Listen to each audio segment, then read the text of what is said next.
Ano pala sila? Only girls ba to? Magkaya ka muna sa Ramjack family. Hi, hi. Ramjack family. Ramjack family? YouTube channel niya.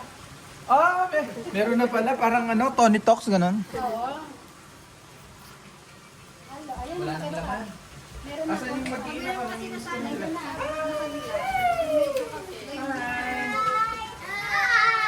Masanay kami lahat. Ay, ayun na pala. Sa'yo naman dito. Buti naka-jacket siya. Buti nag-jacket ka na. Mahangin eh. Ano po kasi? Mag-hype ka sa ano. Mag-hype ka sa vlog namin. Ramjack family. Oo. Welcome to... Ramjack family. Welcome to Ramjack family. Yay. Ay, ang dami mong guest. Kaya nga, ano, Dami mong guest. Luto tayo. Daddy! Si Ryan, napaka-introvert. Ayan.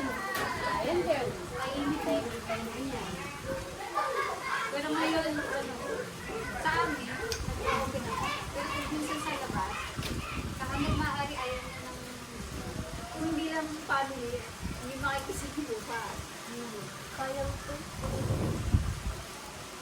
Pagayin mo muna lang dito. Si Flor naman, vocal naman ang si Flor. ayo, ano yun si Flor? Pag talagang gusto niya, sasabihin. Ang tawag na sister-in-law ba? Tawag sa inyo. Oo. Actually, mga Ramjack family. Minsan inaano ko din po, syempre di ko pa sila nakakasama sa loob ng bahay. Kung ano po ba talaga yung mga karakteristik ng bawat isa. Diba? Si Lucel, si Jack, si Teklo, si Jennifer. Si Janet Vlog. Si Ate Janet yan. May ano kami, may away-away kami. Kasi magkasawa kami. Pero, mas lalo tumitibay yung pagsasama namin ni Ate Hi. Janet. Maganda please. Kwentuhan dito. Patulugin mo muna, please. O, bakit niya? Para mo hindi kayo ako mag-usapin. Kasi silang dalawa na sila Joanne. Tita Jo! Pwede na pumunta doon! Ay, lumabas sa Ramjack and Ramjack family. Hindi. Okay din pala ito. Ibang ano naman to, variety. Para tungkol nito. Para sa... Ano ba? Ay, hindi! Yung kay Bilen-Bilen? Yung bilan-bilan. Oo, para mga ano, si Sir? Wala pa kami title. Ano, parang gano'n. Hindi, yung podcast na. Yung pila ko yung Carmina, kay Janet, sa kay Ben. Yung magkakaibigan. Ay, siyempre tayo, titilos. Titilo series to. Under Ramjack. Grabe lang din ang ganito, no? Pero mga ka-Ramjack po talaga, I mean, intentional lang po talaga. Kahit po kami malaking pamilya, pag wala pong magyaya, wala rin po talagang magaganap. Kasi busy sa lang. Kaya may kanya pala. Lagi. Hindi kasi inaano din natin kung bang okay ba ito sa family. Baka kasi pag sinabi natin, baka sabihin na, baka di, ano di ba? So kung merong isa na mas communicate niya, okay. Tsaka ano na ba kasi, alam na natin sweet yung dynamics natin. Kung bago paano tayo sa isa pa. Hindi na parang, isa ganyan. Dynamics lang ng Si Ate Jennifer, hindi ko pa rin siya, ano talaga, nakasama. Yan, ano pa ba? Kahit na kami nga si Ate Jane eh. Kasi nung si Ate Jane naman, nasa America na po, nagkalayo din kami. Tsaka nung high school ang kami, kasi siya nasa Manila na. Tapos kami pa, nasa probinsya.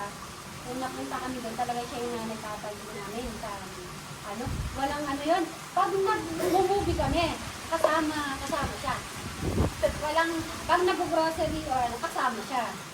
Walang lalabas na hindi siya kasama. Kaya, ano lang kami din, bahay, school, bahay, school, yung inuwihan namin na, ano, dorm, apartment. Wala na. Kaya, ano, parang probinsya ang ano din kami, no? Hindi kami yung parang kalat. Hindi kami gala. Kaya nung pumunta ako ng Dubai, ganun din, kasi na-focus din ako sa trabaho. Kaya nung dito sa vlog ko pa naranasan, yung talagang gala-gala.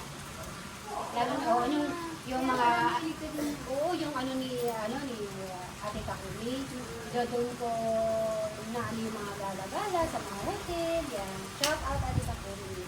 Tsaka si nagpapatagal mo kasi nag-work. Umagkahalik po to. Para sa ba sila marunong? Hindi, lahat sila Kilala niyo Ganun ko pa talaga si Tata. siguro. Pag na-focus ka na, Pinagmanahan. tuloy-tuloy mo na. Siguro yun yung work. Oo. Oo.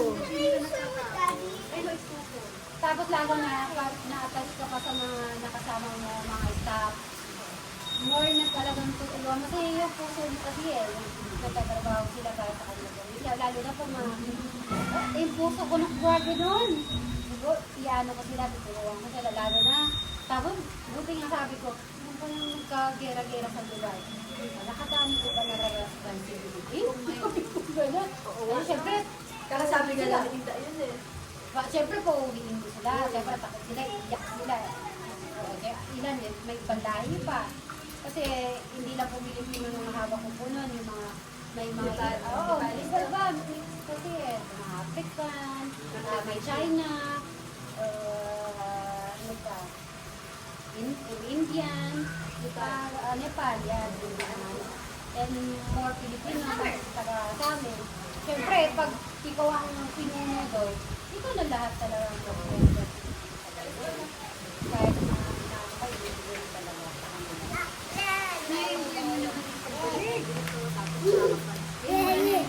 Oo, parang ngayon ko lang din na-enjoy yung parang ngayon lang yata ako parang single lang.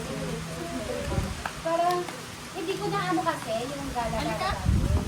Talagang trabaho ko ng trabaho. Nakaporos ako ng trabaho. Mula sa 18 years, tuloy-tuloy yun. Talagang trabaho lang ako. Hindi nga ako nakakapagdala sa labas. Ay, ganun, ang ganda pa na ng Dubai. Sabi ko ganun. Nung bago lang ako umuwi, doon lang ako nakapag-ilig kasi uwi na nga ako. Kaya kasi, hindi ko naman pala na yung Dubai pala eh. Ang ganda, dagi-dagi, ang ganda din. Ganun talaga pag katulad din na yun, ba, nakapokus ka sa ano. Ganun din. Talagang ito na nang bumabalik na naman ako sa yung tuloy-tuloy. Parang, Mga kasi Mary, hindi po siya matawagan yan. Messenger phone. Hindi, pag ganun po kasi talaga, hirap balancehin yung bagay-bagay. parang sigat naman yata ano yun eh. May gawa eh. Kasi, doon ka din nila eh. Si Lord naman, lahat naman po siya. What is it for them? Kasi iniisip ko naman, ano ba yung, ano natin? Ano ba yung, ano ba purpose ba natin? Hindi, kasi ako pag, halimbawa, may kita o nagkatrabaho tayo, hindi para sa akin. Parang gusto ko parang lahat ko din mga kasama ko, sa pamilya, sila sila, kahit na nasa Dubai ako talaga, non-stop talaga yung pagtulong ko yan. Isa pa yun sa culture nyo din, no, na nakuha kayo tatagisa. Kasi po sila po talaga workaholic. Pero grabe rin ako. Ha? Minsan generous to afford mo. Oh, so, sila mapagbigay. masyadong mapagbigay. Minsan natitik Hindi, parang hindi kami kontento kung hindi namin sa mga magulang natin, di ba? Parang hindi siya complete yung pagkatao namin kung hindi Iba. Oo. Ganun yung mga ito. Parang hindi siya hindi ako kompleto, sabi ko. Lalo na pag halimbawa nung COVID, kung hindi lang po ng COVID yun talaga sa Dubai, pero ginagawa ko yung best ko talaga yun. Yun ang pinaka big na trials ko nangyari sa buhay ko na hindi pala lahat dapat pala yan ibibigay sa mga staff. Siyempre nakapag-ibig Ito po siya kasi generous. darating yung panahon na di ba for emergency na ganun nangyari sa COVID. Kailangan mo. Oo. So yun ang natutunan ko. Yun ang natutunan ko yung sa COVID na yun. Feeling ko nga sis, natutunan mo na talaga. Natutunan ko yun kasi yun, ang daming nakatulong sa akin. Hanggang ngayon, hindi ko naman natutunan. Dati ko pag umuwi po to, alam mo na. Hindi. pag ano ko, dito kasal mo. Kaya nga. 2 days lang ako. Pero nagulat kami no. Di ba kakauwi mo lang no? Oo, so ano na, tapos ka-flight ko na nun, kinabukasan. 2 days ka wala tulog na. Oo, 2 days lang yun. 1 night lang tulog ko. 1 night lang. Wow, naalala ko yun, no? Makadami na pala nangyayari sa buhay. Thank you, Ben. Sabi naman ni Ate Dexter, traditional, kasi mga alam namin, sir sa amin ang pinagdadaanan.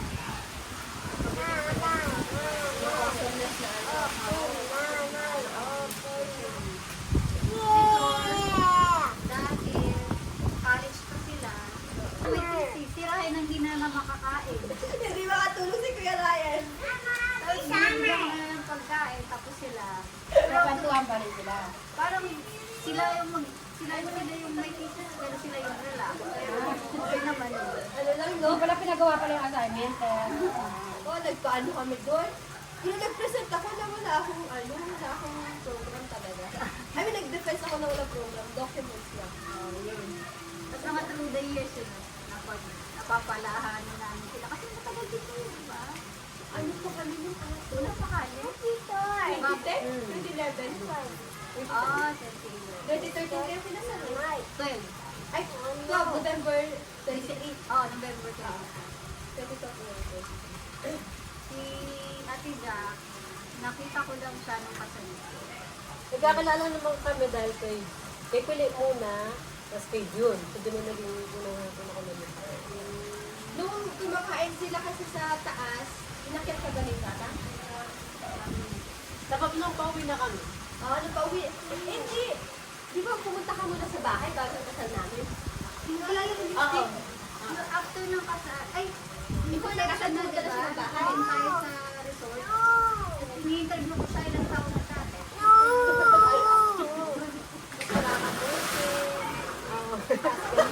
Sabi ko, lahat mo, wala akong boyfriend. Di ba nandito si Ramon? Si tata yung nanligaw muna. Kasi di ba naghahanap kami ng pwede pwera kami. At lahat siya. Tapos, tatama lang kumuha ng number mo. bababa ako. Nung pauwi kami, taga saan ka? Cavite po. Sabi niya, Natin ba sa gate? Ben, kami yan. Dito sila naliligo. Ay, pwede pala ito isa lang.